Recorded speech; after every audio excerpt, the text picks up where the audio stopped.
Idaho Falls Pediatrics, proudly supporting kids in our community, and 7 questions with Emmy. Hey guys, welcome back to 7 Questions with Emmy. I'm Emmy Ian, and today I'm chatting with Steve Young. He played in the NFL for 15 seasons, is a Super Bowl MVP, and is a member of the Football Hall of Fame.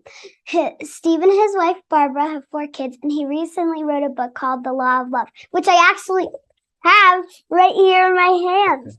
Steve, it's so nice to meet you. Thanks, Emmy. It is wonderful to be on your show. Should we get started with the questions? You bet. Go ahead. Okay. Question number 1. What inspired you to write your new book, and what is the law of love?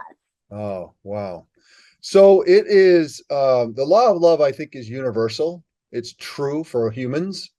So, and I felt awkward, Emmy, putting the title, The Law of Love, which I think's the law that governs the universe. And that I put my name there, like, there's this law that governs the universe, and Steve Young, like it doesn't really. So I'm trying to describe for folks, and especially from a religious perspective. I'm LDS, and so for people of that religion, that becomes I wanted to have us better ingest the law of love, which is, I define the law of love from religious perspective. It's to love as God loves, without seeking anything in return, to seek others' healing without seeking anything in return. So in other words, selfless healing is how God loves us. And so that's why we need to be, if we're going to be more God-like, we should be loving the same way.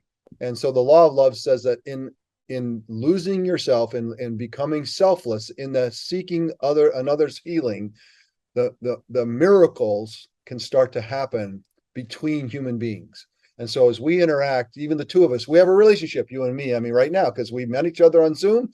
And so we should be thinking about how we could heal, help, sustain, love each other better in a selfless way. In other words, trying to see each other in a selfless way is the secret to the law of love. And I've noticed that in the law of love, in practicing it, and the qualities that you need to have in the part of, it's not something to do, Emmy.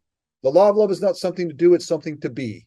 And in that way, those qualities of being, once you start to be these things, it's funny how the very thing of losing yourself in the healing of someone else, how you now receive, ironically, all the things that you're looking for. So anyway, that's the book, and why I wrote it was it's my way forward. It's how I see my life, my relationship with heaven, and how I believe it should be defined. And so I wrote it to my family, to my children, and I wrote it because my wife, Barb, lives this law of love intuitively, like it's just just kind of comes out of her, and I was able to be the beneficiary of it. And so I dedicated this book to her, and I wrote it because of my relationship with her that is amazing and wonderful. And so that's why I wrote it. And it's a really nice book. Oh, thank you, Emmy. You're very kind. Welcome. Can you show me about it? Can you tell me about a time when someone has shown you a lot of love that made a difference in your life? I absolutely can. This is, I think this is in the book, but when I was playing football for the 49ers, I was a very young man, just starting out my first year with the 49ers. The 49ers at the time had won 2 Super Bowls, and everyone on that team was world famous, kind of like today, like Tom Brady, right? It would be like Joe Montana and Ronnie Lott, and these were the famous people that were the biggest names at the time. And I joined this team. And as I joined this team, I was kind of put together to compete with Joe Montana, the king. And because of the dynamics of the team, I got a lot of whispers about me, like people didn't treat me as well as maybe they could have. And I was practicing one day, and I threw a bad pass, or I did something wrong. And the team was all right there, and you heard some of the guys on the team laugh and say something that was not nice, and it was rude, it was hurtful. And for me, that's a really tough spot to be in. I'm a new guy on the team. I'm trying to compete against someone who's the king, not only on this team, but like in the whole NFL. And I'm trying to do a job, and now I'm kind of being ridiculed and belittled. And it was a tough spot. Of course, in football, you just take it, like, nothing I can do about it. But in that moment, Ronnie Lott, who was the kind of the leader of the team, stopped everything and turned to the guys who had made fun of me and said, "Look, when I was a kid, my dad told me that no matter what I did, that he had my back. And it's been fundamental to who I am.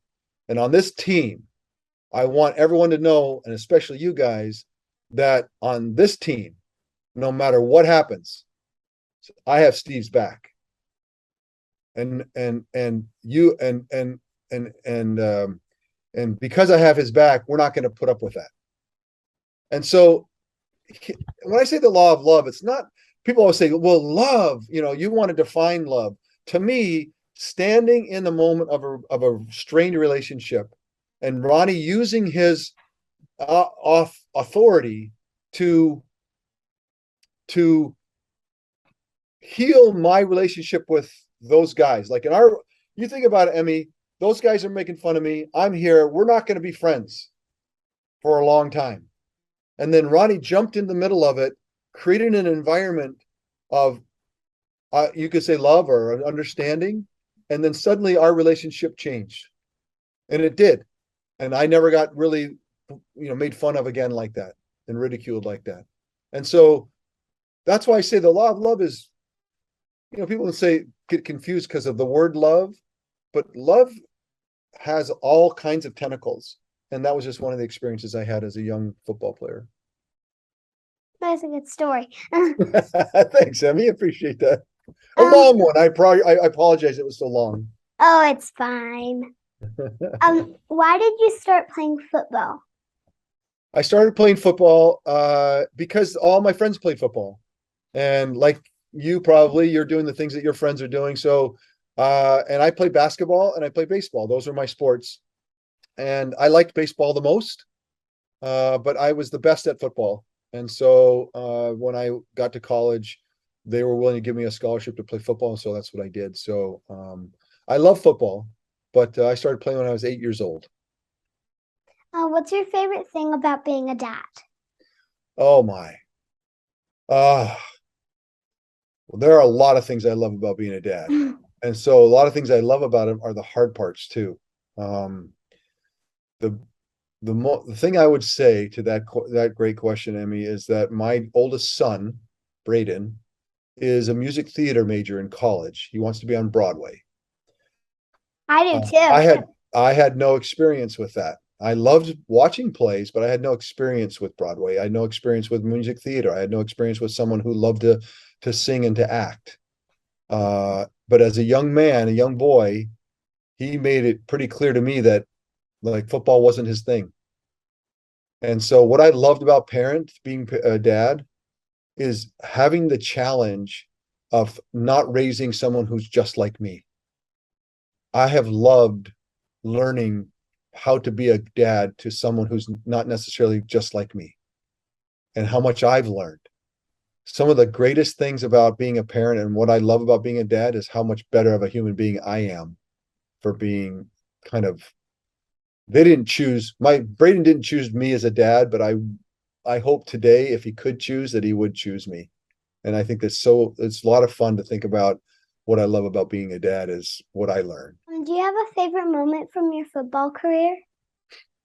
Well, I won the Super Bowl. Well, I didn't, but our team won the Super Bowl, and that's always the coolest thing in the world. But there's a lot of times in my football career where I was the person that was at risk. Like if I didn't play well, I could get fired from my job, or I could be replaced. And some of my favorite memories are games where I felt at risk, that I could be fired from my job. If I don't play well today, if we don't win, if I don't do well, I'm going to be fired. And having those situations and they happen in college. They happen as a pro many times.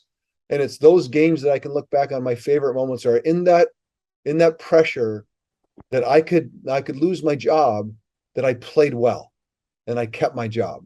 And no one else would know about those games because, there was just a thing that happened that people, but it wasn't like a Super Bowl that everyone sees and goes, oh my gosh, of course. But there are those times when, Emmy, that everything was at risk and things went well, and I'll never forget them. Sometimes I get really anxious and nervous about things. My dad read your biography and it said you suffered from anxiety. Do you have any tips to help me worry less? So, Emmy, there are a lot of good tips about not having to worry, how to worry less. But I would say this. If you're a worrier, recognize that it can be good and it can be bad.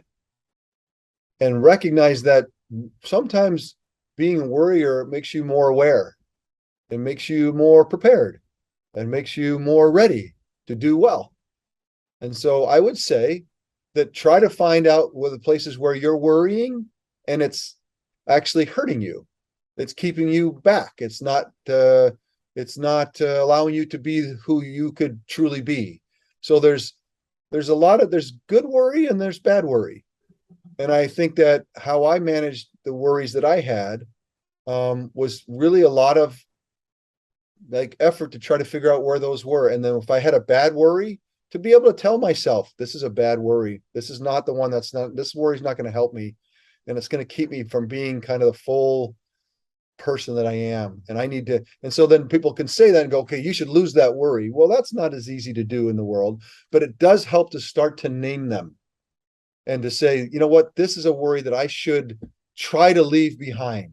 I should try to, think about something in a different way. And there's a lot of people that can help you. There's a lot of therapists out there that can help with worries. There's a lot of self-help things out in the world that can help with worries. But just because you're a worrier, I don't want you to think that that's necessarily a bad thing. There's good parts of it. And I just think it's important to find the good parts and then get rid of the bad parts. Thank you. You bet. You had a lot of accomplishments. Which one are you most proud of? Oh, wow. Well, if I believe in the book that I wrote, the thing that I'm most proud of are the things that I think are the most worthy of staying with me as I hopefully transition to, when I'm a firm believer that the spirit inside of everybody's human body is durable and that it lasts beyond our physical bodies, and there's a physical spirit inside of us that goes on. And what I want to take with me is a legacy of healing. And that's from the book.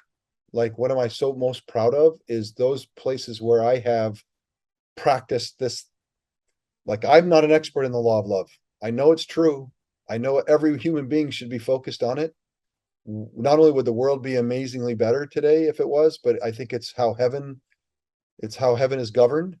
And so for me, my most proud legacy would be those places where I selflessly sought to heal another human being. So that's how I look at it today. If you asked me 30 years ago, it'd probably be a different answer. But today that's my answer. Now it's time for some bonus questions. Bonus, let's do it. What's your favorite junk food?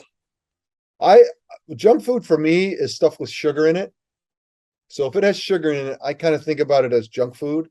Doesn't mean that everything with sugar in it is bad for you, but most things that have sugar in it, you probably could leave behind. Let's just be honest. Let's be honest. So my favorite food that has sugar in it, because I don't eat a lot of sugar anymore, are chocolate. Different chocolates. Yeah, different chocolates. And what I try to do with them, Emmy, is I try to have things that are made with chocolate, but with really healthy things like nuts and seeds and different ways to kind of find a way to eat something chocolatey. So there's more and more. Like chocolate strawberries? Well, kind of like that, but yeah. And so finding something really healthy that chocolate hugs, right? That surrounds, and that's my junk food. So even if it's sugary, it's chocolate with something super healthy around it. Have you ever been to Idaho and tried their famous potatoes? And what's your favorite way to have a potato? Okay, so yes, I have been to Idaho many times, and love Idaho. And my favorite way to have potato is probably I have to be honest with you, it's French fries. I have to be honest. That Can you share a piece of advice you've given that may help me in my life? Emmy, I think you're somebody that is very inquisitive, like you like to ask questions, and I think that's really cool.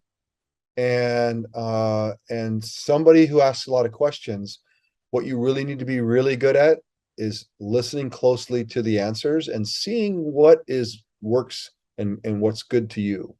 Like my tip for you is to work at trying to find out as you ask questions and the things that people say, what are the things that like work for me? And watch for those places where you can get better. If I could say one thing to my kids is talent that I want them to have is the ability to see when they've made a mistake, to like see it and go, oops, I made a mistake. I did that. One. The second part of that is now I want to say I'm sorry for it, like own it. And then the third thing is to go fix it.